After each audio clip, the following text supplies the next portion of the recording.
এই কি ব্যাপার? শাড়ি টাড়ি পরে রেডি, কই যাবে তুমি? কাশবনে যাব, ছবি তুলতে যাব কাশবনে।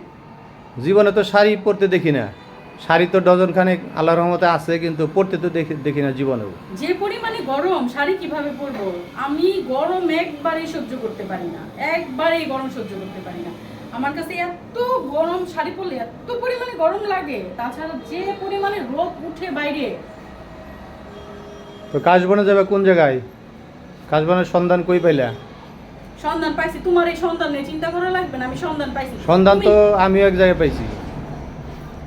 মানে তুমি যেখানে পাইছো হুম। ওই জায়গায় তো আমি জীবনেও যাবো না। 3-4টা কাশফুল ফুটছে বালুর মাঠে, ওইখানে যে এইভাবে দইরা আমি ছবি তুলবো? হ্যাঁ হ্যাঁ হ্যাঁ হ্যাঁ হ্যাঁ হ্যাঁ, ঠিকই তো, ওইরকম তোমার- ওইরকম তোমার দৌড়াইতে চিন্তা তুলবা। ভাবনাটাই হচ্ছে এরকম। মানুষ হচ্ছে ছবি তোলার জন্য কত জায়গায় যেতেছে, ভিডিও করার জন্য কত জায়গায় যেতেছে, কিন্তু তোমারই দিয়া কোনো কিছু সম্ভব না। তুমি শুধু শর্টকাট খুঁজো। আরে- শর্টকাটে কোথায় যায় ছবি তোলা যেই করা যায়, তাহলে কি আমি কাশফুল এরকম করে ধইরা তারপরে দুই একটা ছবি তুলবো আশা করবো? তাই তো তুলবা, তাছাড়া দেখো কেমন? মানুষ কাশ বনে যায় কত ছবি তুলতেছে, তারপর হচ্ছে পদ্ম ফুলে যায় ছবি তুলতেছে, গোলাপে কি বলে শাপলা বিলে যায় ছবি তুলতেছে। তুমি নিয়ে গেছো? তোমার মতো একটা আনরোমান্টিক মানুষের সাথে বিয়ে হয়ে জীবনই শেষ হয়ে গেছে।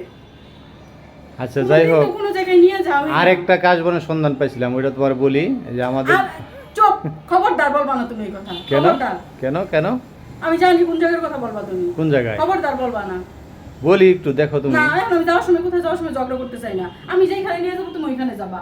তুমি আবার কই নিয়ে যাবে? তুমি আমি নিয়ে পাইছি, যাবে একটা তো খবর পাইছি আমি। ওই মামা ব্রিজের কাছে, পদ্মা ব্রিজের আগে আগে ওখানে। হ্যাঁ, ওইখানে নিয়ে যাবো। হয়েছে কাম তাইলে। তাহলে তাড়াতাড়ি রেডি হও। তোমার রেডি হইতেই তো সন্ধ্যা হয়ে যাবে, তখন সন্ধ্যাবেলা কি যা তুমি ছবি তুলবা ওখানে? সন্ধ্যার সময় তুলবো না, বিকেল বেলা তুলবো। বিকেল তো অলরেডি হয়ে গেছে, তাড়াতাড়ি করো। আরও তো ঘন্টা খানিক লাগবে মনে হয় তোমার। তোমরা হচ্ছে ছেলে মানুষ, তোমাদের তো বেশি সময় লাগে না, মেয়ে মানুষের তো সময় লাগে। তোমরা একটা শার্ট পরবা আর একটা প্যান্ট পরবা, শেষ, তোমরা রেডি। কিন্তু মহিলাদের তো তা হইলে হয় না, তাদের হচ্ছে রেডি হওয়ার অনেক ব্যাপার স্যাপার থাকবে।